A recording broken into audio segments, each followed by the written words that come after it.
এটা একটা রিয়ার শোল্ডার, এই পয়েন্ট আসেন, কাছে আসেন। আপনারা তো না দেখলে বুঝবেন না যে মাইকটা কোথায় আসে। এই যে দেখেন, এই পয়েন্টে এভাবে যাবে, হালকা এভাবে চাপ দিতে হবে। আর অবশ্যই একটু হেল্প লাগবে, বারবার বলতেছে এখানে স্টেপ হবে, এই এতটুকু বেশি না।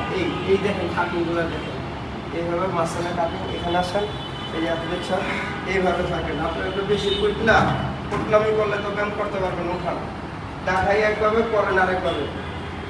বেশি কুটনামি করলে কামাবে। যেখানে আসেন, উনিগুলো অ্যাথলিট দৌড়ায়, দেখেন আল্লাহ পাকের যে ট্রাপসগুলো দেখেন যে কত সুন্দর এসে অল্প সময়।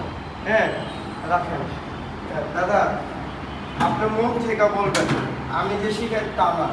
আপনি যে আমার কাছে 1 মাস হয়নি, আপনি আগেও যে প্র্যাকটিসটা করলেন আর আমার কাছে আছেন, আপনার কতটুকু পরিবর্তন আপনি মন থেকে বলবেন। কাছে আসেন, হ্যাঁ বলেন। আলহামদুলিল্লাহ আমি অনেক পরিবর্তন পাচ্ছি।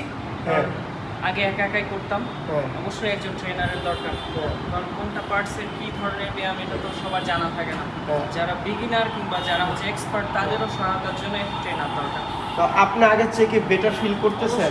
শিওর। Better sure. তো আসলে কথাটা বলার উদ্দেশ্য একটাই, যারা সিনিয়র আছেন, বিগিনার আছেন, অবশ্যই ট্রেনারের সাথে আলাপ করবেন, পরামর্শ করবেন। আর পারলে ভালো একটা স্পেট লোক নিয়ে, পারদর্শী লোক নিয়ে আপনারা ব্যায়ামগুলো টাচ করার চেষ্টা করবেন। আমি ভাই মোহাম্মদ সোহেল রানা নিয়মিত সব সাথে পাশে আছি। জাযাকাল্লাহ খাইর।